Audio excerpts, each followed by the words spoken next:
कर्म क्या है? गौतम बुद्ध की दुखी रहने वालों के लिए आई कर्म की कहानी। गौतम बुद्ध और उनका शिष्य गौतम बुद्ध की कहानी। गौतम बुद्ध की कर्म पाठ। चंदन की लकड़ी। महात्मा गौतम बुद्ध। विचार ही कर्म। आप कर्म करते हैं, फिर भी आप दुखी क्यों हैं?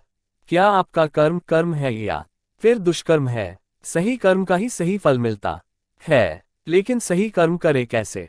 सही कर्म होता क्या है? दोस्तों, आज मैं आपको एक कहानी सुनाने जा रहा हूं। इस कहानी के माध्यम से आज आप ये समझ जाएंगे कि कर्म क्या होता है, क्योंकि हर एक इंसान का कर्म ही उसके सुख और दुख का भागी होता है। सही कर्म उसके सुख का भागी होता है और गलत कर्म उसके दुख का भागी होता है। शिष्य का प्रश्न, कर्म क्या है?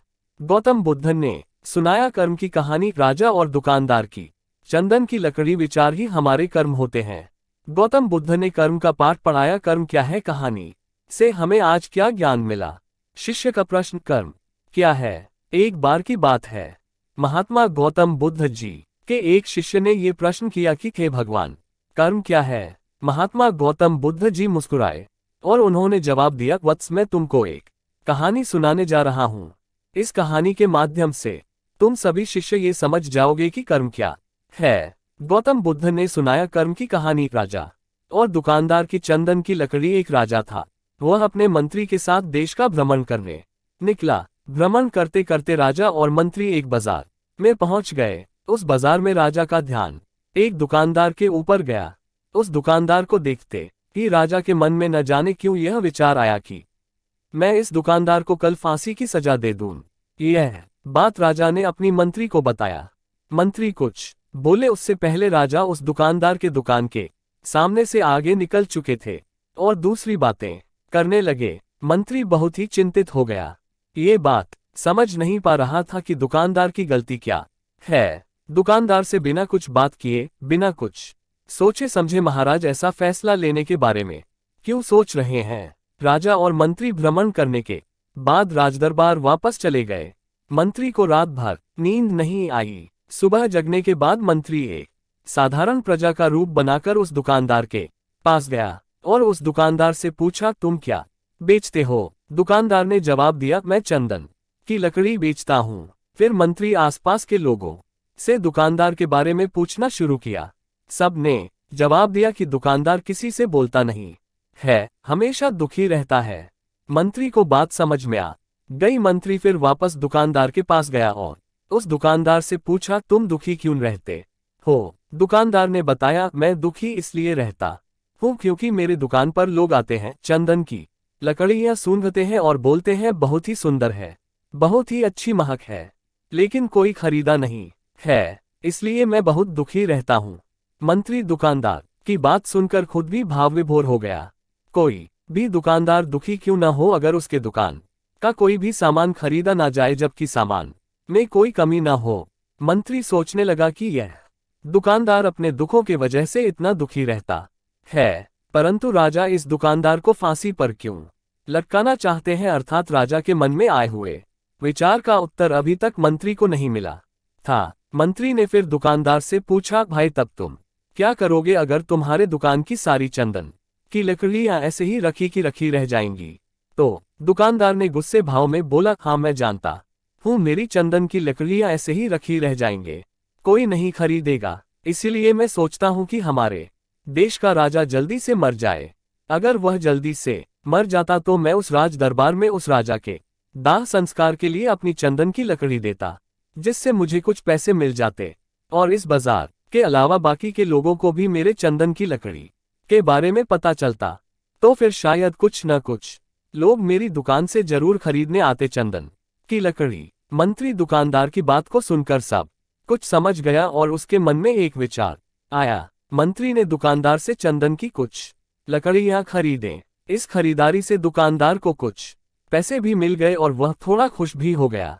मंत्री चंदन की लकड़ियों को लेकर वापस राजदरबार चला आया। राजदरबार पहुंचकर मंत्री ने उन चंदन की लकड़ियों को राजा के समक्ष रख दिया और बोला कि हे राजन, ये चंदन की लकड़ियां उसी दुकानदार ने आपको भेंट किया है जिस दुकानदार को आप फांसी देने के लिए सोच रहे थे। राजा उन चंदन को सूंघे तथा सूंघने के बाद बड़े ही प्रसन्न हुए। उन्होंने कहा, ये चंदन की लकड़ियां बहुत ही ज्यादा खुशबूदार हैं। दुकानदार के इस अनोखे भेद से राजा बहुत खुश हुए और मंत्री को कुछ स्वर्ण मुद्राएं दिए तथा बोले, जाओ उस दुकानदार को ये स्वर्ण मुद्राएं इनाम में देना और बोलना कि आज के बाद महल में जब कभी भी चंदन की लकड़ी की जरूरत पड़ेगी तब तुम्हारे दुकान से ही चंदन की लकड़ी ली जाएगी। मंत्री जी मुस्कुराने लगे तथा ये सोचने लगे कि अब तो राजा के मन में उस दुकानदार को फांसी देने का विचार आ ही नहीं सकता, क्योंकि अब तो हमेशा राजदरबार के लिए चंदन की लकड़ियों का इंतजाम की जिम्मेदारी उस दुकानदार को जो मिल गई है। मंत्री स्वर्ण मुद्राओं को लेकर वापस दुकानदार की तरफ चल दिया। इधर राजा इस विचार में पड़ गए कि वो दुकानदार तो बड़ा ही अच्छा इंसान है। जिस वक्त मैं उसके बारे में यह सोच रहा था कि मैं इसको कल फांसी दे दूंगा, तब शायद उसके मन में उस समय यह विचार चल रहा था कि राजन पहली बार मेरे दुकान के सामने आए हैं, क्यों न मैं उनको अपनी सुंदर और खुशबूदार लकड़ियों को भेंट करूं। और आज उसने मुझे भेंट भी किया। बेवजह ही मैं उसको फांसी देने के बारे में सोच रहा था। इधर मंत्री दुकानदार के पास पहुंच गया। मंत्री ने राजा के द्वारा दी गई स्वर्ण मुद्राओं को दुकानदार को देते हुए कहा कि जिन चंदन की लकड़ी को कल मैं खरीद कर लेकर गया था, उन चंदन की लकड़ियों को राजा ने बहुत पसंद किया और इनाम के तौर पर तुमको ये कुछ स्वर्ण मुद्राएं दिए हैं। दुकानदार बहुत ही खुश होने लगा। साथ ही साथ मंत्री ने उस दुकानदार को ये भी बताया कि अब आज के बाद राज दरबार में जब कभी भी चंदन की लकड़ियों की जरूरत पड़ेगी तो सारी चंदन की लकड़ियां तुम्हारी दुकान से ली जाएगी। दुकानदार मंत्री की बात सुनकर बहुत ही खुश हो गया। मंत्री ने दुकानदार से पूछा, क्यों भाई, तुम तो राजा के बारे में इतना बुरा भला सोचते थे, लेकिन राजा देखो तुम्हारी कितना चिंता करते हैं। राजा कितने अच्छे हैं। राजा अपनी प्रजा के बारे में कभी भी गलत नहीं सोचते हैं। दुकानदार मंत्री की बात से सहमत हो गया और बहुत दुखी हुआ। दुकानदार मंत्री से बोला, मैं कितना गलत सोचता था राजा के बारे में। राजा तो बड़े ही अच्छे हैं, बड़े ही भले राजा हैं। भगवान करे कि राजा की बहुत ही लंबी आयु हो। ये बात सुनकर मंत्री भी बहुत खुश हुआ। फिर मंत्री वहां से वापस राजदरबार को चला गया और यहीं पर महात्मा गौतम बुद्ध जी ने इस कहानी को समाप्त कर दिए। फिर अपने शिष्यों से उन्होंने पूछा कि अब बताओ कि कर्म क्या है।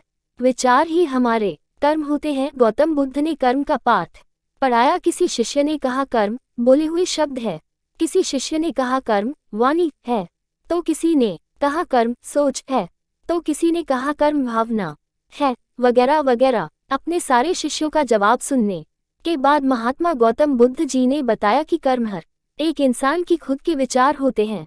हमारे विचार जैसे रहेंगे हम वैसे ही कर्म करेंगे और उन्हीं विचारों के द्वारा की हुई कर्म हमारे सुख और दुख के लिए उत्तरदायी होंगे। अर्थात हमारे विचार अगर गलत है तो हमारे द्वारा की हुई कर्म भी गलत होगी तथा इसका परिणाम भी गलत निकलेगा। परिणाम स्वरूप हम दुखी रहेंगे। अगर हमारे विचार सही रहेंगे तो हम सही कर्म करेंगे, सही कर्म करेंगे तो फिर सही फल मिलेगा जिससे हम सुखी रहेंगे। कर्म क्या है? कहानी से हमें आज क्या ज्ञान मिला? इस कहानी से हमने ये सीखा कि अगर हमारे विचार सही रहेंगे, निष्पाप रहेंगे तो उन्हीं निष्पाप और सही सोच की वजह से ली गई हर फैसला सही होगा।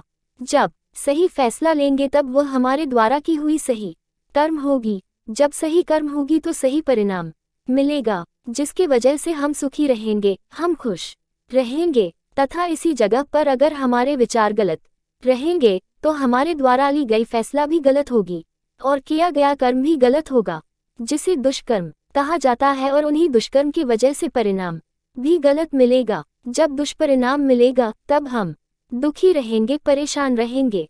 कर्म का मंत्र सही कर्म सुख देगा, दुष्कर्म दुख देगा। धन्यवाद।